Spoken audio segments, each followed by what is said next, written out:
So hello guys and welcome back to our channel. Today I'm going to show you how to ship internationally on Depop.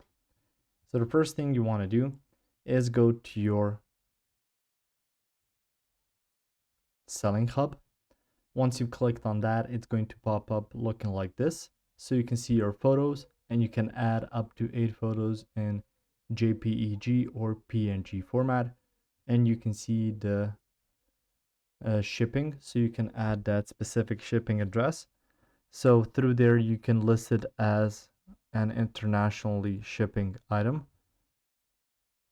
So on there, you can add a new shipping address or enter it manually. And once you've set up your item, you can then choose to have it be internationally shipped. You can then choose some other stuff for it as well. So once you've set that up, you can then go to some calculator for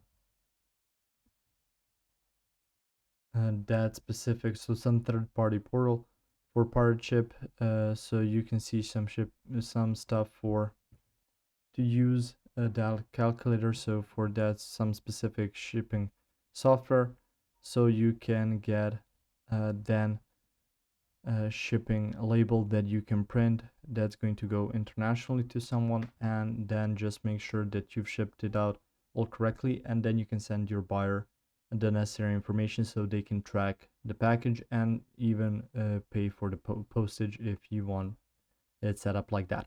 If you found this information helpful or useful, you can like the video. You can also share the video. You can subscribe to their channel and click the notification bell to get notified about new videos on Depop or some other topics you might find interesting as well. See you guys in the next one. Goodbye.